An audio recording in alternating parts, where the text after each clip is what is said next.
Vladimir, you're from the LGL in Lithuania. Yes. First off, can you explain what LGL is? Well, Lithuania was start our LGBT activism in '91. We organized a culture club in '93, but in '95 we understood that it's time to be more active, proactive on LGBT rights, and we established Lithuanian Gay League in '95. And our organization now exists for more than 25 years. This is the main LGBT organization in our country. You're part of an organization yourself. Yes. Can you talk us through like what do you guys do and what kind of organization do you work with? So, Association of LGBT and their friends Mozaika. So we are an organization founded 15 years ago. So, and for a long time we were the only LGBT organization in Latvia. So, meaning unfortunately we had to held the monopoly on the LGBT issues, and which it was not the best thing to do. And we worked on the issues which we were able to work at that. And so, but now we are a strong advocacy organization focusing on LGBT rights in Latvia. We are a community organization, so we do have the LGBT house, which is a community place. We work with the trans community to make this, as well the safe space to meet and to organize themselves. So, and we're as well the Pride organizer. So we are one of the organizers of the Baltic Pride, so which happens every 3 years in each once every 3 years in each of the capitals.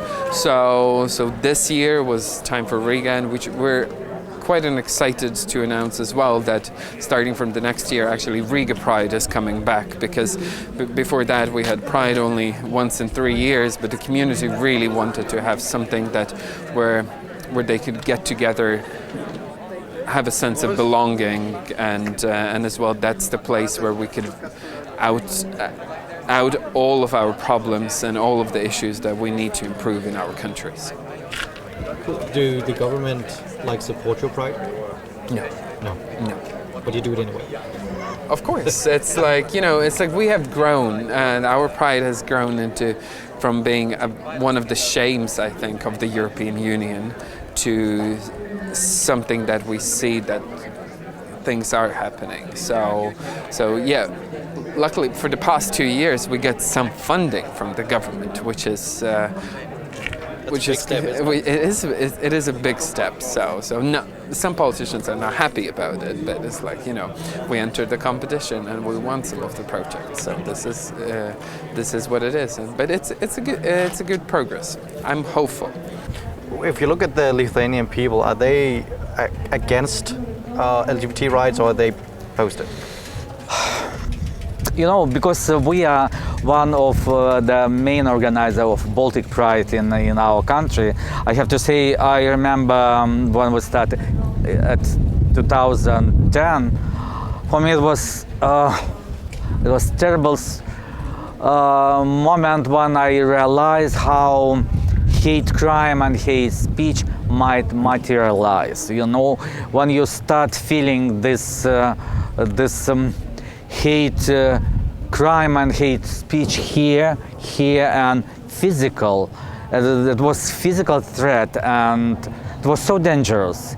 And of course I see when we organized second Baltic Pride in 2013, it was already better. Then 2016, I see that part of society already this movable middle and allies, not only LGBT community, but friends, becoming more bigger, and it's good. And now when we organized in 2019, it was the area of joyness of human rights. It means that, of course, the situation changes, but once again, it's really when you start looking back, you suddenly realize as much active you are, your position start working against you too. And this is a good lesson for me, and I might send a message for our human rights watchdogs, you know, because it means that we will be probably at the same situation always. Each day we have to fight for our rights, because as much we success, our opposition will try to push you back too. It's, you know, this is rules of life, probably. It's not, I'm not skeptic, but this is how it's work. If we look at the future for Latvia, where do you see Latvia on the LGBTQ plus rights in like 5 years? Well, one hope is there that we have the partnership bill. So it's like many people think about like big plans. I would say for 5 years, we really hope that there is a partnership regulation, so at least the same-sex families are recognized by the law. So it's and that we have at least some protections for the LGBT families. This is what's needed, and that's what's required. And I really hope that in the next 5 years we will be able to achieve that. So if we look into the future, let's say 5 or 10 years, where would you like Lithuanian to be? Realistically. How many years? 5 or 10? 5. It will be not bad if we will be just a little closer to the middle of the Europe. I mean that probably what I see the situation today, I listen to that Prague. Who else might be good example for me? Of course, Belgium. But you know, but I'm not so naive. We will need more time to be equal with other countries. Of course, I have to see that all Scandinavian countries, this is a good example for us. I have to say, look at, I wanted to say UK, but UK, they left us. But anyway, it's a good example for me. And of course, Spain. It's quite a lot of countries who are already on the right track. But I'm not so naive that it might change in 5 years. No. We might move in the right direction, but whole Europe might be much faster than we. So if we extend it a little bit and take like 10 years, what is the next step after that, you think? We're actually not thinking that's too far ahead. It's way too far ahead, because what we as well see the situation, what happens around European Union. So our main thing is actually not to go back, because there are movements in Latvia that are trying to get us away from progressing. It's like most of us know what happens in Poland when they're trying to cut LGBT people. Cut the rights of the LGBT people. So we are really much hoping that this might not happen to Latvia. So what we have to do within all of this period in order to protect the rights so we don't go backwards. But there are movements that are actually really trying to take us away and take back us to the Stone Age.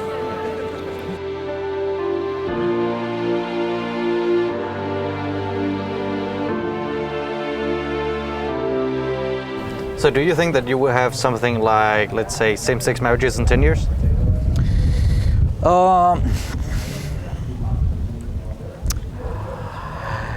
You know, this discussion is so personal for me, because I'm staying with my partners already 30 years. And we still, who we are just friends in our country. We are nobody. And you know, I still remember that it was so many times when our friends invite us to Copenhagen. By the way, Amnesty International, asked us, please come and we can register partnership here. And I told her, no, I would like to have it in my country. And I see that that the way with partnership might be longer, even longer than I expect before, because I have to say that we in our parliament last I think that in February Parliament introduced the partnership law, and it's and the vote was negative, and we lost opportunity to introduce partnership law in Lithuania. It showed that we still have to work a lot, and probably it will take longer. If we look at Lithuania and we look at discrimination and hate crimes, how are you guys doing on that?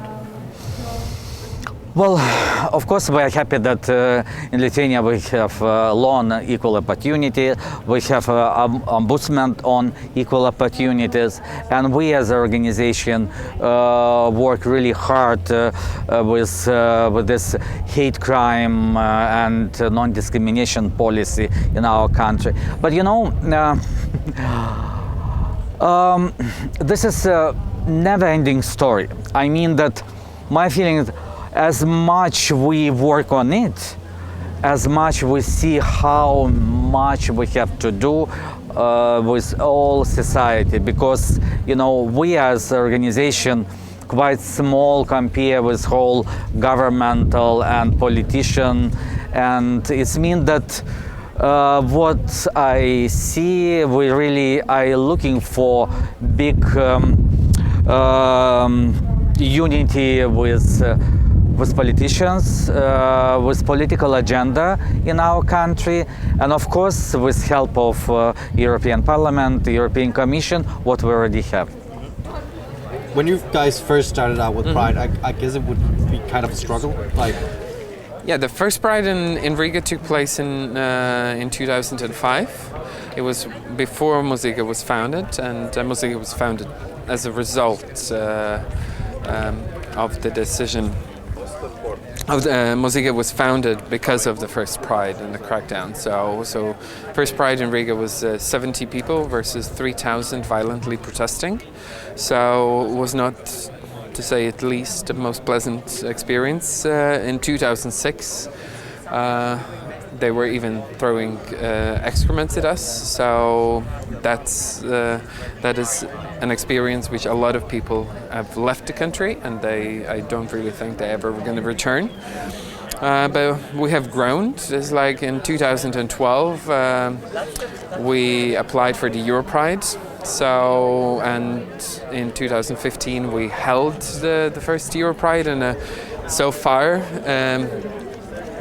so far in the European in Europe, and so close to Russia as we were as well marketing, and we were 5,000 people. So and then in 2018, when the last parade took place, we were 8,000 people. So things are happening, and it's like, and when we kind of love to see is like about the progress in the society is that the first Pride was 70 people versus 3,000 protesting. The last parade we had 8,000 versus 14 protesting. So it's, you know, it's a kind of a progress that has been done. So and this year there were like 6 protesters. It's like, and they were somewhere away. So there was no parade though, but it's like there was still a concert, still an events, and still a sense of belonging for the people. So I think the Pride and the society has a future.